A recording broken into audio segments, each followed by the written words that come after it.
Richard Hil. I'm normally known as the coordinator of the Facing Up series. In fact, I'm the co-coordinator, along with my very esteemed colleagues who brought all this amazing event together.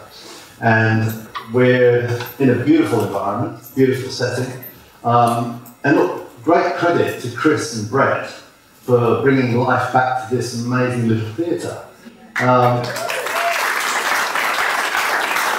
Apparently, I didn't know this until I read the history of the Brunswick Picture House, and apparently it was derelict for 30 years until Chris and Brett turned up and turned into this amazing place where they run a cheeky cabaret, amongst other things. What to do, perhaps the most important thing this evening, is to acknowledge the traditional custodians of this land upon which we're gathering today, and to pay my respects to elders past, present and emerging. And on behalf of Plan C, I also want to voice our strong, unequivocal and heartfelt support for the Uluru Statement of the Heart, and to state that we support the voice and we support the constitutional recognition of Aboriginal and Torres Strait Islander people as the first peoples of Australia.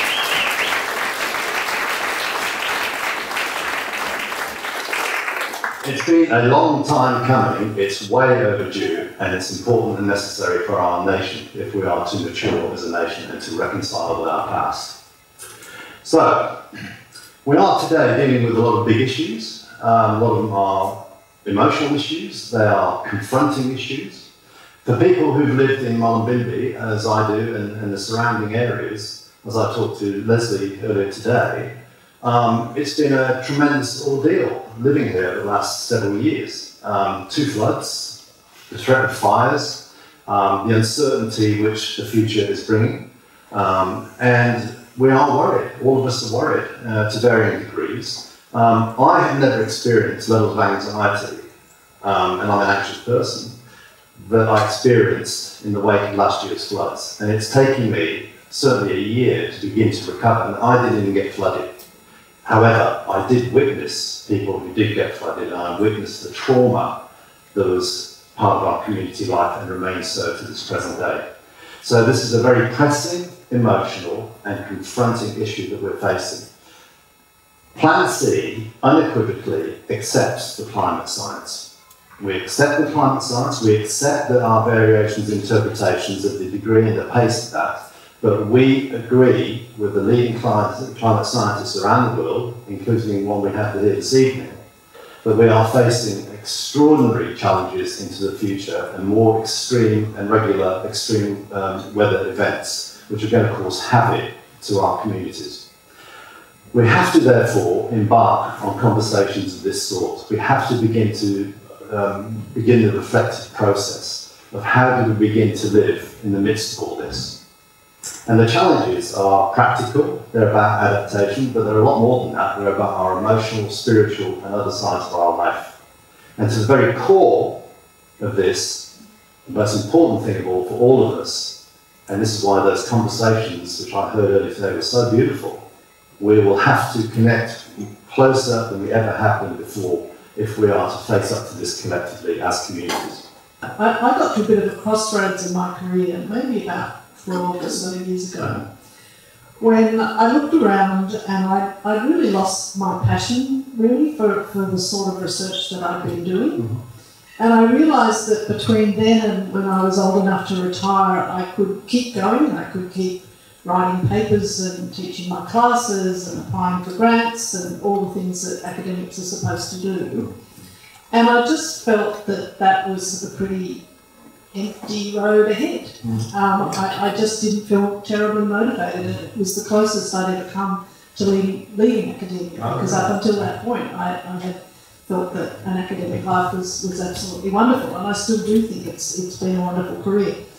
I was very fortunate at that time then to be asked by Will Stephan actually and Tim Flannery to go on the Climate Commission. It had just been started by the Gillard government, who had, as you all remember, a hung parliament, had brought in a carbon price, and they started this thing called the Climate Commission to basically travel around Australia and tell people about climate change and carbon pricing and that sort of thing. And that was an absolute turning point in my life. I still did was challenging because I was head of department at the time, and so I had to sort of keep running the department on my phone, basically, and I kept my door closed and hoped that people would actually think I was in the office when I was, at InSwitch or something like that.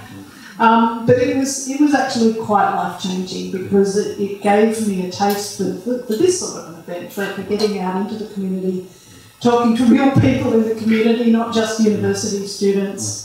And I reinvigorated, really, and started to feel that I was doing something far more important than anything I was doing at the university. And one thing led to another. The Climate Commission was abolished by the Abbott government. We started the Climate Council and various other things, which is going to be 10 years old this year. And it's still a passion of mine, and I feel extremely privileged to have had those opportunities. That's amazing. So I just wonder if you could briefly just comment on that as a sort of driving force, as a driving motivation for you both. Well, in my case, we have 2 young boys, 6 and 4, and when climate scientists are telling us this is what we predict the world to be roughly, in 2030, 2050, 2080, 2100, I'm realizing, wow, they'll still be alive, They'll be making choices like such as, do I want to live here? Can I live here? Or do I want children? And I really feel for this generation because they're kind of left with, the remnants of our lifestyles. And I'd like them to be able to grow resilient, but also well-connected, skilled, loved, safe, connected with themselves, with nature, with others, so that regardless of what happens, they will be able to navigate those times. But yeah, they're definitely driving me. It drives me too. So my kids are a lot older. They're 26 and 28. And as Richard knows, sometimes I show a graph when I give climate science talks where I put my lifespan on a graph of climate scenarios at the average temperature that I will probably experience over my lifespan. And then I put my kids' lifespan on, and then my hypothetical grandchildren, which I don't have, and to be honest, it's not going to happen anytime soon, judging from my kids. But if my kids have kids when they're about 30, those grandchildren will live into the next century. And when I sort of did that graph, I did it sort of on the back of an envelope calculation, really, before a climate commission talk at one of our town hall meetings. And I remember when I put that up, afterwards a woman came up to me and said that she'd started to cry when she saw that, because for the first time she realised what it meant for her grandchildren. And I think that's the challenge that we all have as climate scientists and communicators, is to actually turn those really dry, two-dimensional graphs and data into media messages that actually get to people and what they care about. And people care about 2 main things. They care about the people that they love, and they care about their health and their financial security, so security in general. And climate change threatens both those things, as many people have experienced here. So yeah, my kids absolutely motivate me, but as a communicator, I also try to use that fundamental human emotion about looking after our families to encourage action. It's interesting. Looking at the system, as a fiery, but also as an academic, and with my previous experience in disaster zones, like large-scale disaster zones, I kind of sensed that our region, our nation, was not ready for what has effectively started a few years ago. And I felt there was a need for me to get active in that space, to raise awareness then. Now it's not about raising awareness anymore, now we are acutely aware. It's more about how do we do life, knowing what we know. So I had this kind of back in the head, the understanding of the risk associated with climate change several decades ago. I remember, I think in 2001, I sent an email in my early activist years to my family and friends, and I said, oh, if there's only one email you have to read, very dramatic, you know, if there's only one email you have to read from me this year, is this one, we're going to a 3-degree rule by the end of the century, and that is catastrophic. And I had no response, obviously.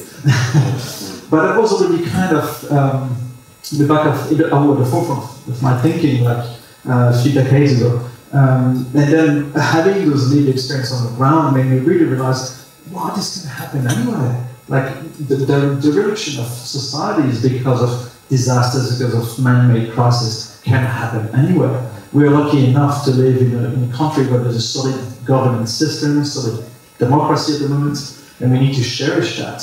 But effectively, we have already seen how vulnerable we are to large-scale disruptive events. So I think there's an anticipation of this. I didn't predict, obviously, the bushfire, the floods, but I could sense that we too here, despite the fact that we live in a lucky country, we would be facing those events.